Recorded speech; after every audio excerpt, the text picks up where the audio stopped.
یہ بڑی رکت انگیز آیات آ رہی ہیں ولید ابن مغیرہ کے بارے میں۔ سیدنا خالد ابن ولید رضی اللہ تعالیٰ عنہ کے جو والد تھے نا، وہ بہت انٹلیکچوئل آدمی تھے، عرب کے ذہین ترین لوگوں میں شمار ہوتے تھے، امیر ترین لوگوں میں ولید ابن مغیرہ۔ شام یعنی طائف کے اندر بھی اور مکے کے اندر بھی ان کے اپنے آپ سمجھ لیں ایسٹس موجود تھے۔ طائف تو اسی طریقے سے ہے جس طرح ہمارے شمالی علاقہ جاتا ہے، وہاں تو برف بھی پڑتی ہے، تو ابھی بھی اس زمانے میں بھی لوگ گرمیاں گزارنے کے لیے وہاں جایا کرتے تھے، آج بھی لوگ جاتے ہیں۔ یہ جو نکاح مسیار والا فتنہ سعودی علماء نے شروع کیا ہے نا، وہ اسی چکر میں شروع کیا ہوا نا۔ شیعہ نے نکاح متع شروع کیا، انہوں نے نکاح مسیار شروع کر دیا، تو وہ زیادہ تر نکاح مسیار کے لیے وہیں پہ جاتے ہیں طائف میں۔ تو اب یہ ولید بن مغیرہ جو تھا نا، یہ چونکہ ذہین بھی تھا، سمجھدار بھی تھا، بڑا جاندیدہ بندہ تھا، جیسے ہر یعنی معاشرے میں ایسے انٹیلیجنشیا ہوتا ہے، تو کافروں نے میٹنگ کر کے اس کو لانچ کیا کہ یہ جا کے نا نبی علیہ السلام سے دو ٹوک جا کے بات کریں، کیونکہ آپ علیہ السلام کی دعوت پھیلتی جا رہی ہے، تو کوئی ذہین بندہ بھیجیں مناظرے کے لیے، ٹھیک ہے، جو مناظرہ کرے۔ اب آپ علیہ السلام کے پاس جب وہ آیا، آپ صلی اللہ علیہ وآلہ وسلم سے جب گفتگو شروع ہوئی تو اس نے ہر طرح سے سوال کر کے آپ کو نا چیک کیا، جس کا ذکر جو ہے نا وہ پچھلی صورت میں بھی گزر چکا ہے، میں نے پہلے بتایا تھا، آگے جا کے نا اس کی ڈیٹیل بھی آئے گی۔ سورہ المعارج میں تھا یا سورہ قلم میں تھا، تو اب وہ نبی علیہ السلام سے ڈسکشن کر رہا ہے، پھر واپس آتا ہے اپنے وہ دار الندوہ کے اندر جہاں پہ وہ بیٹھا کرتے تھے۔ اچھا، یہ ساری چیزیں نا عمر سیریز کے اندر انہوں نے فلمائی ہیں جناب، ولید بن مغیرہ بھی دکھایا ہے، اور وہ جو میٹنگز کرتا ہے، جو مل کے آتا ہے، تو وہ بڑا اس کا چہرہ لٹکا ہوا ہوتا ہے، تو کوئی ذہین بندہ ہوتا ہے نا۔ اب وہ اس سے پوچھتے ہیں بتاؤ کیا بنا، کیا اس کو ہم جادو کر کے، ان کا نہیں، جادوگر نہیں ہے، جادوگروں کو میں جانتا ہوں، یہ جادو کلام جادوگروں والا ہے ہی نہیں ہے۔ پھر وہ کہتے ہیں شاعر، ان کا شاعروں کا تو مزاج ہی کچھ اور ہوتا ہے، عشق مشوقی والا ہے، اس شخص کا تو پورا کریکٹر ہمارے سامنے ہے، شاعر بھی نہیں ہے، کاہن، ان کا کاہن کہاں سے، ہمارے سامنے یہ پل بڑھ کے جوان ہوا ہے، اس کا کریکٹر ہمارے بالکل سامنے ہے، ایک ڈائنامک آدمی تھا، کبھی اس کا کائنوں کے ساتھ نہ کوئی دوستی رہی ہے، نہ کبھی اس کو کسی مجالس میں اس طرح کا شریک ہوتا تھا۔ تو وہ اچھا، اب ان کو لگا کہ گیا جی یہ ولی صاحب بھی گئے نے، تو پھر اس نے بہانے کر کے نا، اس نے کہا زیادہ سے زیادہ کہنا یہ کہہ دو یہ اگلے لوگوں کی سٹوریاں بیان کرتا ہے، حالانکہ قرآن میں کیا صرف اگلے لوگوں کے واقعات ہی ہیں، آنکھوں میں آنکھیں ڈال کے مشرکین عرب کے ساتھ گفتگو نہیں ہوئی ہے، مکی قرآن میں تو ہوئی ہوئی ہے۔ اور پھر ہاں یہ بھی کہہ سکتے ہو تم کہ ایک جادو پیچھے سے چلتا آ رہا ہے، بس اسی کی ایک کنٹینیوشن ہے، ایک بہانے کے طور پہ۔ اب اللہ تعالیٰ کو ولید ابن مغیرہ پہ سب سے زیادہ غصہ آیا، کیوں کہ یار چلو باقی تو بونگے تھے، تیرے پاس تو ڈگری موجود تھی، تو نے علماء سو کا کردار کیوں ادا کیا؟ چلو جاہل آدمی تو جاہل ہوتا ہے، جب پڑھا لکھا بندہ اس طرح کی حرکت کرے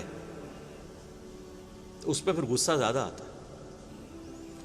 اب یہاں سے اللہ تعالیٰ کا غصہ ولید ابن مغیرہ پہ شروع ہے، اور کس سخت الفاظ کے ساتھ ہے۔ اب یہ لادہ بات ہے کہ اسی کے 3 بیٹے مسلمان بھی ہو گئے بعد میں۔ ایک بیٹا تھا ان کا ولید ابن ولید، وہ خالد ابن ولید سے بھی پہلے مسلمان ہوا، اور اس کی وجہ سے حضرت خالد ابن ولید بھی اسلام سے امپریس ہوئے اور بعد میں مسلمان ہوئے، اگرچہ صلح حدیبیہ کے بعد ہوئے۔ 19 سال تک کفر کی زندگی گزاری ہے حضرت خالد ابن ولید نے، بعد میں پھر دیکھیں اللہ نے ان کو کہاں سے کہاں پہنچایا، اللہ نے پھر مسلط کر دیا رومن امپائر اور پرشین امپائر کے اوپر ان کو۔ تو دوسرا بیٹا تھا خالد ابن ولید، اور تیسرا ہشام ابن ولید، یہ 3 بیٹے ہیں جو مسلمان بھی ہوئے۔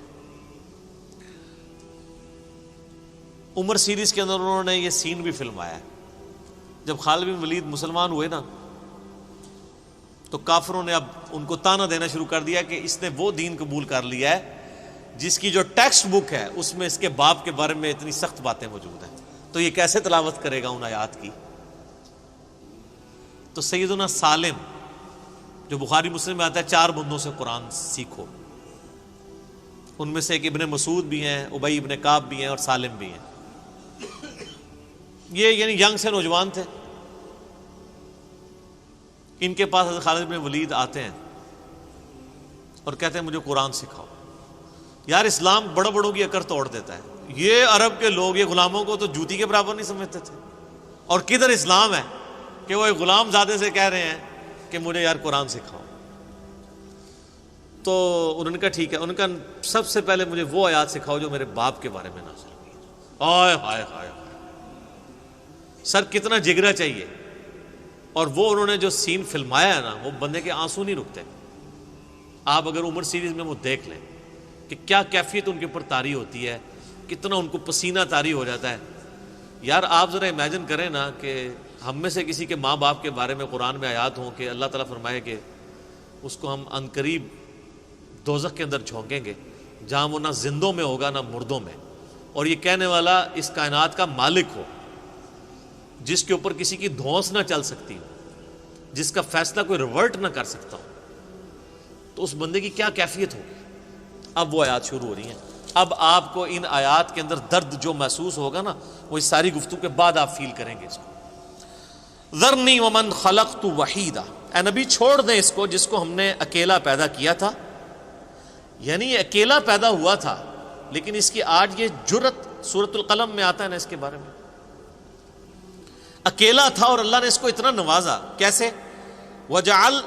وجعلت له مالا ممدودا، ہم نے اس کو مال کثیر دیا، وبنین شہودا، اور کتنے بیٹے دیے جو ہر وقت اس کی نظروں کے سامنے رہتے ہیں۔